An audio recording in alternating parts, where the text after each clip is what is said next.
Assalamualaikum, dulur.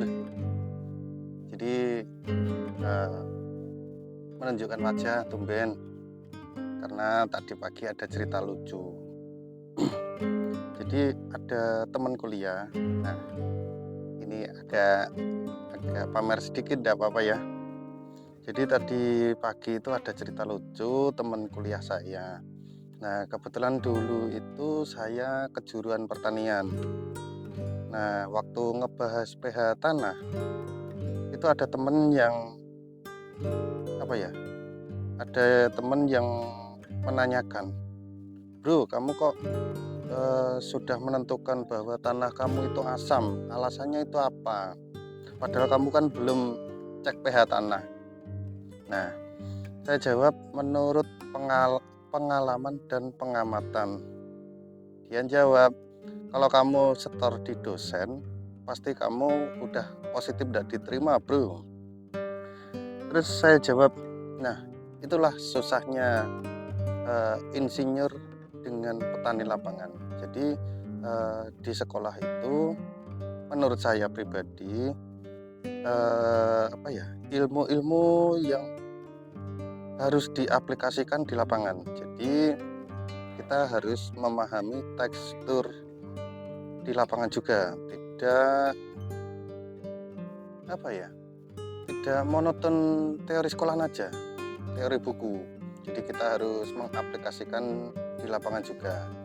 Nah, kenapa saya bisa menentukan tanah itu asam tanpa diukur alat pH? Kalau petani itu, bro, menurut pengalaman, jadi ilmunya itu langsung praktek. Kalau petani itu caranya mudah. Jadi gini, kalau petani itu cukup tanah atas ini dibongkar. Nah, kalau masih pekat nyimpen air, itu tandanya berarti tanahnya itu asam. Macam bawang merah yang di sebelah saya ini bukan bawang merah saya, ini punya tetangga. Ini gotnya enggak pernah dikeringkan. Jadi sampean bisa lihat toh, umpama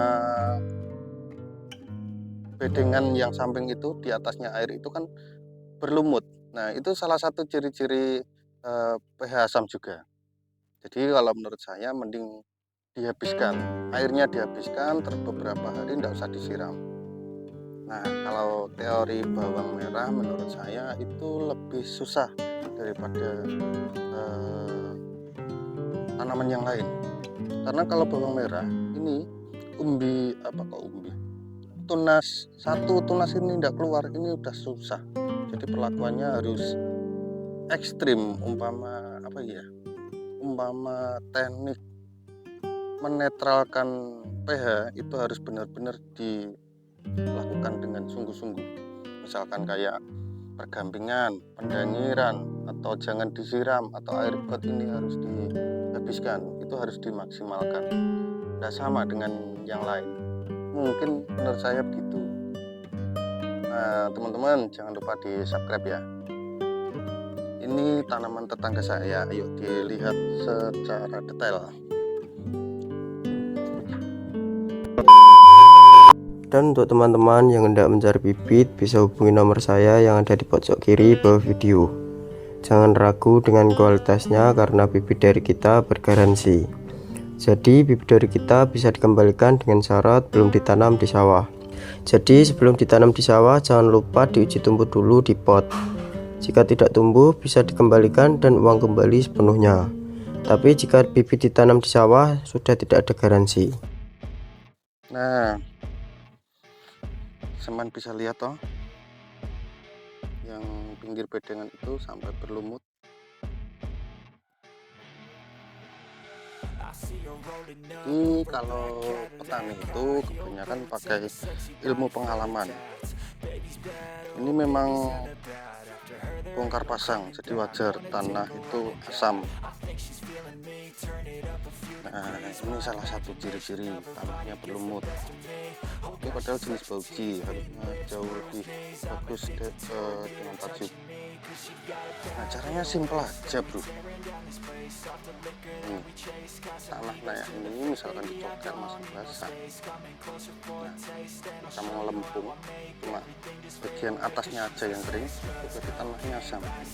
Kalau dibongkar tapi tanahnya kering sampai ke bawah, itu berarti bisa jadi basah, bisa jadi netral. Ini kalau tanaman saya sekarang, tanaman tetangga saya. Sekarang kita lihat tanaman saya.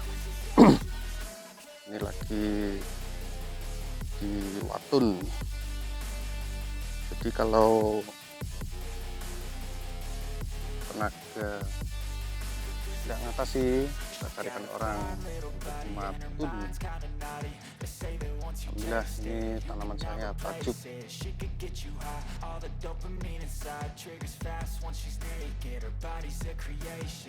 Kita lihat potnya, sangat jauh dengan air.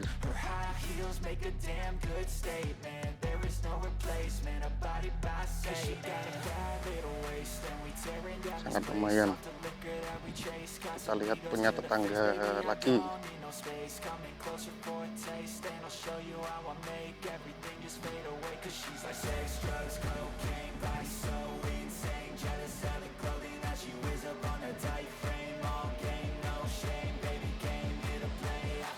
Nah, dilihat airnya nggak pernah diturunkan. Efeknya gimana?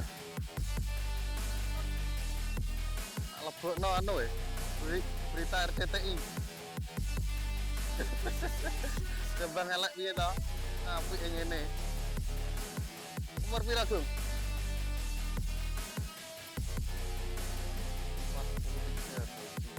Boci ya?